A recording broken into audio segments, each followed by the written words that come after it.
Saudara-saudariku yang terkasih, Senin 21 April 2025 menjelang petang, melalui media komunikasi, kita mendapat kabar duka cita dari Vatikan. Paus Fransiskus telah meninggal dunia. Ia meninggalkan kita pada saat kita sedang merayakan sukacita Paskah. Segera terasa sukacita kebangkitan Kristus ditelan oleh kesedihan.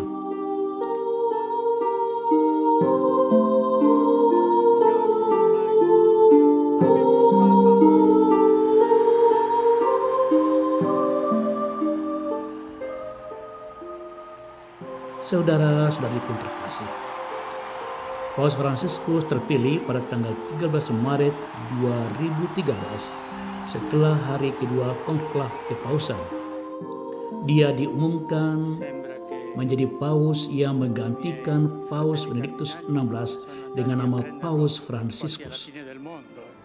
Nama asli beliau adalah George Maria Bergoglio. Beliau adalah seorang imam Yesuit dan sejak tahun 1998 ia menjabat sebagai Uskup Agung Buenos Aires, Argentina. Ia lahir pada tanggal 17 Desember 1936 di Buenos Aires, Argentina. Paus Fransiskus adalah Paus ke-266 dalam Gereja Katolik sejak Paus Santo Petrus.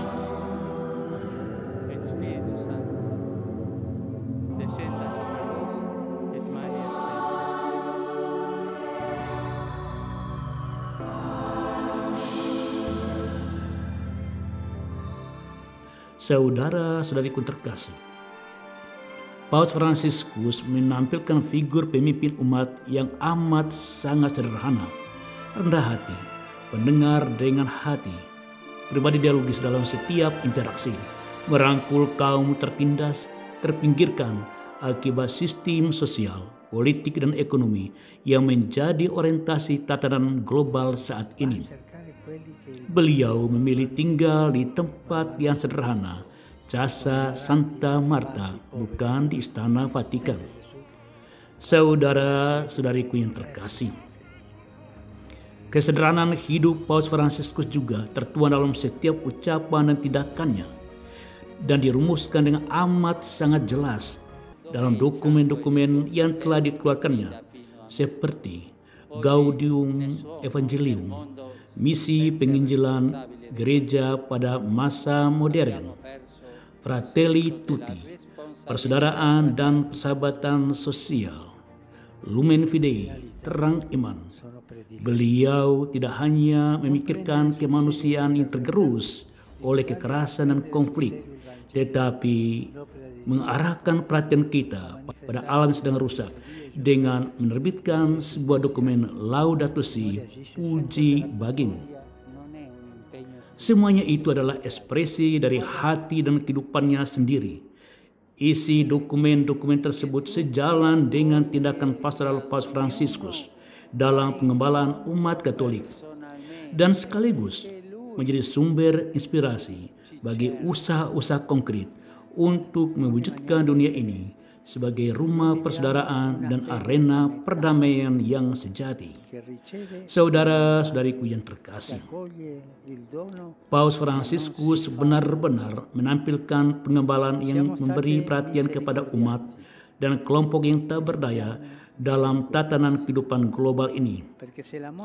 Dengan kata lain, hati beliau ada pada umat sehingga ia menyerukan pada gembala hendaknya menjadi gembala berbau domba.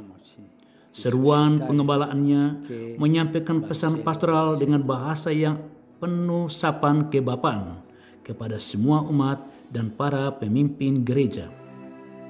Saudara-saudariku yang terkasih, ia tiada henti-hentinya menyerukan dihentikan perang yang menghancurkan kemanusiaan dan merusak persaudaraan dalam setiap khotbahnya dan amanat pengembalaan.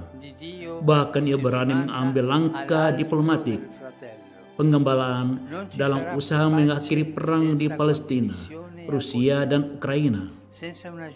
Para pengungsi, korban perang, anak-anak yatim piatu, kaum disabilitas, para penghuni penjara menjadi orang-orang yang menghuni hatinya.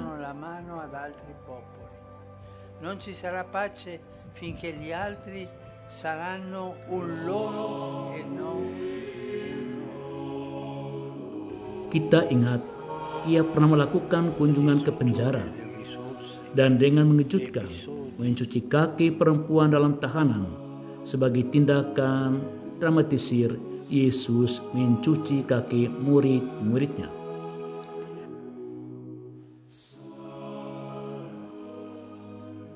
Dalam setiap kunjungan apostoliknya di negara manapun di dunia ini, ia meminta untuk menghadirkan juga anak-anak yatim piatu dan kaum disabilitas.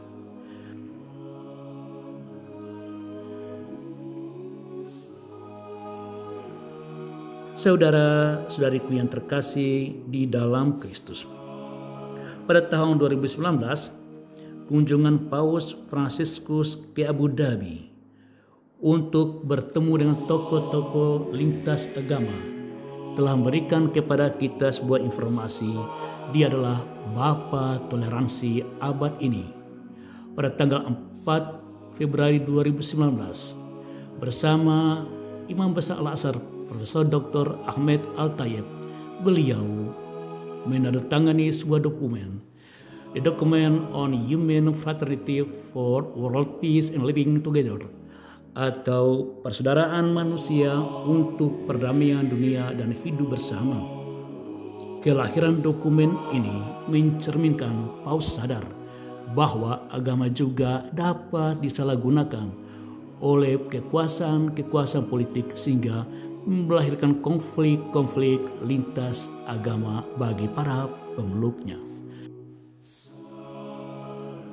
Saudara-saudari terkasih, sungguh merupakan suatu hadiah teramat besar dari Tuhan. Pada September 2024, Paus mengunjungi Indonesia.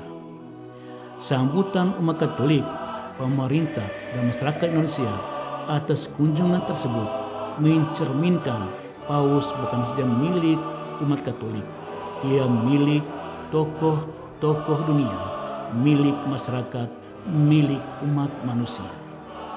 Dalam kunjungan tersebut, Paus juga menunjukkan kesederhanaan, menggunakan pesawat komersial, memilih mengendarai mobil Innova, mobil yang umum dipakai oleh masyarakat kelas menengah, mengunjungi Masjid Istiqlal, dan bersalaman dengan penuh kasih sayang sebagai dua saudara bersama Imam Besar Masjid Istiqlal Haji Nasaruddin Umar.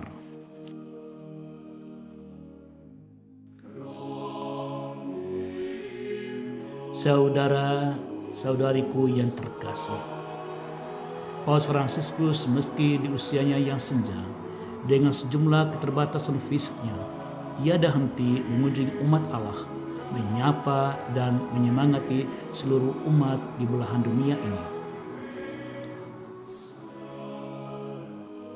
Paus Fransiskus meninggal setelah sehari ia memberikan berkat istimewa kepada kita melalui berkat Urbi et Orbi, Roma dan dunia. Memang kita kehilangan sosok ini yang sungguh menjadi Bapa kita.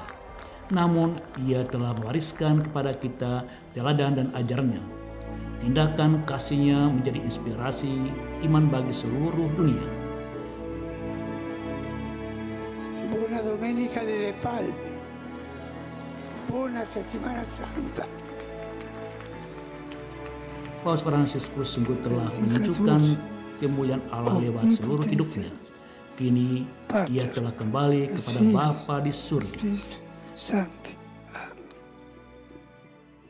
Dengan iman yang dalam, kita mendoakannya dan kita juga memohon ia mendoakan kita bila ia telah tiba di dalam persekutuan dengan para kudus bagi kita yang sedang berziarah di dunia ini.